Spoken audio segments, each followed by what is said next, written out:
Hey everybody, I'm Zach. And I'm Jesse. We're calling this one the Gatekeepers of Disruption. Sounds like a metal band. I know, doesn't it?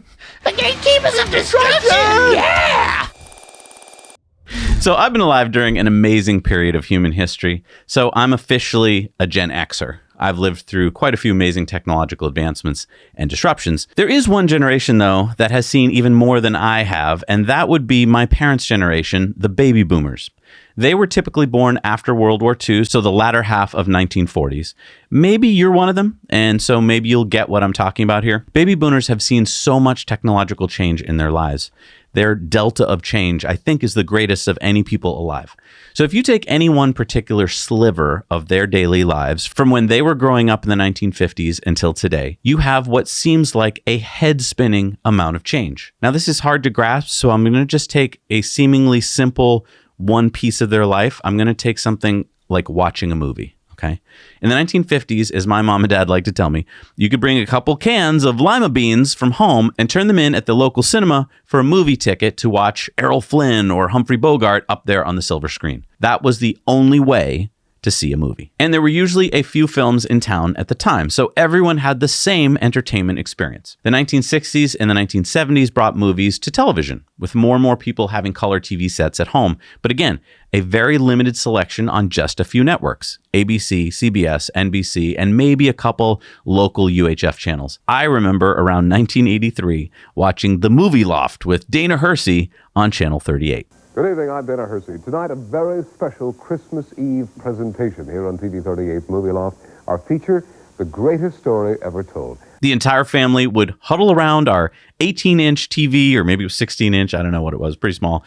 We would watch with limited commercial breaks. Then in the early 80s, I remember renting a Laserdisc player one weekend with my dad, and we watched a few titles, and it was amazing. There was no commercials, and it seemed like the most clear picture I'd ever seen in my life. And then video stores started popping up, and we got our first VHS machine. This became a huge cultural shift. Not only was it cheaper than going to the movies, but it meant that you could watch what you wanted, when you wanted. And you could pause the film whenever you wanted. Yes, but you had to rewind. And it was in 1985 that Blockbuster was founded. It seemed to happen overnight. Blockbuster went from one store to over 4,300 stores nationwide. And at one point, they were opening 1.5 stores every day. Blockbuster rode the tech wave from VHS to the next innovation, DVDs. Smaller and higher quality video and audio, and no rewinding. And then in 2006, when an even better format came out, the Blu-ray disc, Blockbuster started renting those too. But let's go back a bit. There was a technology that started in 1997. Yes. So Netflix started in 1997 as a service where you could skip going down to your local video store and you could actually order video rentals online. Netflix would then send you your DVD in the mail. I remember that. I mean, we watched the entire 7 seasons of The Shield that way. I think it was 3 episodes per disc. But the finale, usually it was only one or like 2 episodes on that disc. And so you're like, oh, crap. And then you have to send it back. You have to wait in the mail. And we couldn't wait until the next disc came so we could get back to watching. Exactly. I mean, it gave you this incentive to watch it quickly so you could get on to the next one, right? And remember, sometimes they would come scratched. Right. And so then we'd have to go to the chapter menu, skip ahead, and then try and be like, okay, so I guess he killed that guy. Oh, my God. Again, this changed how baby boomers and now your generation watched movies and TV shows. Then in 2007, Netflix transitioned to streaming online. And I remember many people stayed with Netflix DVDs and then Blu-rays in the mail. In fact, Netflix just ended that service last year, and I still have friends who were using it. And they're like, what do we do? What are we going to do now? Now Netflix has practically become a verb, right? And dozens of other streaming services have taken off. In 2023, it was estimated that 65% of households were using streaming services and only 40% were still holding on to their cable subscriptions. Yeah, in fact, 40 million households have cut the cord in the last 8 years. And since 2007, tablets and smartphones have taken off, so many people now enjoy watching TV shows by themselves, wherever they are. Look at that arc. All in one lifetime. From going to the movie theater and watching a film with hundreds of other people and having the same shared cultural experience to just 50 or 60 years later, streaming whatever you want on your smartphone, wherever you are. 3 choices of what you wanted to watch back in the 50s to almost infinite choices in the span of half a century. This is an example of many technological and cultural disruptions in just one aspect of daily life for this one generation of baby boomers. But you said this episode was titled The Gatekeepers of Disruption. Yeah! What does all this have to do with gatekeepers? Each of these disruptions relied on a new technology, right? Right, like the leap from movies and movie theaters to watching films at home came about because of the invention of the VHS player. Exactly. But the VHS player actually came out at about the same time as the Laserdisc, both around 1976, 1977. So then why did VHS, which had worse audio and worse video quality than Laserdisc, show up on every corner of America in rental video stores? Economics, I assume. I mean, same reason that Beta, which was a better format than VHS, didn't go mainstream either. Right. At the time, big players like Panasonic, Sony, RCA, Pioneer, JVC, etc., they were all vying for market share. Whichever company could come out with the best quality for the cheapest price would get more of the market. And so just through sheer marketing, sometimes a worse format technology would win and become mainstream. That's why we ended up in America with VHS for years instead of Beta. Fast forward to today, and the exact same thing is going on. We have big players in each industry trying to stay on top, even if their technology isn't the best. Case in point, automobiles. What is arguably the best automobile? Well, the Tesla Model Y was the best-selling car in the world last year. Exactly. I think by most metrics, the Model Y would win out as the safest, most efficient, cheapest to own and operate and maintain, most technologically advanced, most able to play video games, watch Netflix, and fart automobile in the world. But then, why is GM, for instance, still making this? What is that? That is the Chevy Malibu, GM's best-selling sedan in 2023. And the reason I show it from behind is to remind everyone that it is an ICE car. It's got tailpipes. You can fill it with gasoline. It is not electric. In fact, GM only sold 75,000 EVs last year, just 2.9% of their overall sales. And it also kind of looks like shit from the back. Another good reason to show it from there. True. Even though the front doesn't look much better either, but I digress. Listen very carefully. The gatekeepers don't want to disrupt themselves. GM didn't see this EV revolution coming. They didn't believe it. So they didn't start shifting production to batteries and electric powertrains when Tesla did almost 2 decades ago. GM is still largely making ICE engines, even though most of us watching know that EVs are the better technology and will eventually win. It's like GM is still pushing VHS while the smart people in the room are streaming online. And so what do? They try to keep as many people in the dark about the new technology as possible so they can keep selling their antiquated, inferior products. And how do they do that? FUD. We talk about it all the time on Tesla Time News. Just release a story to the mainstream media about EV fires or the lack of lithium or how EVs don't have any range in the cold. You try to scare your customers into staying with what they know instead of trying that new product. As customers, if we stick with the old technology, we're just missing out. But as investors, we're not only missing out, we're losing money. We can't afford as investors to not understand disruptive technologies. And as we just demonstrated with our movies example, disruptive technologies are happening at a faster and faster rate. Disruption is accelerating. That makes the job of investing harder every year because you have to keep up with more and more discoveries, articles, and science. You have to read more, watch more, dissect more, trying to understand what is real and what is vaporware, what is going to truly disrupt, and what is just eye candy. What do people really want, and what are the gatekeepers just telling them they want? And one of the factors you have to understand, you have to grasp this, is that there are gatekeepers. Let me use another example to demonstrate gatekeepers, okay? In 1970, AT&T developed a video calling machine, their picture phone, Model 1. Good morning, John. You're looking well this morning. Oh, you look fabulous. I'm very pleased and proud, John, to participate with you this morning in this historic call. And by today's standards of FaceTime and Zoom, it may seem like a joke, but back then it was state of the art. Now, did any of you own one? No, because it was too expensive to produce, right? It would have cost $160 a month for the equipment and service. Additionally, there was a charge of 25 cents per minute. That's not that bad, $160 a month. That was in 1970s dollars. Today, it would be about $1,000 per month and $1.50 per minute. Wow, so imagine if people were late showing up to their video meeting on the picture phone like they are today. Sorry, I'm 15 minutes late, guys. I forgot I had my video yoga class scheduled for the same time as our meeting. That's okay, Kevin. You can Venmo us for the $23 you owe us. AT&T tried setting up these picture phones between New York, Chicago, and Washington, D.C. They had these kiosks, right, in kind of public places where you booked a time slot at $16 for 3 minutes. That's back in 1970 dollars, or $140 in today's dollars. And you would get a random other person, stranger, that would have also booked a time in that city. So for instance, you're in New York, let's say, and you book, noon on Friday. You go to your kiosk and you're like, hello? And it's like, hi, I'm in Chicago. My name's Bob. And you're like, I'm Jesse. How you doing, Bob? And you talk for 3 minutes. I'm not even talking to like my grandmother? No.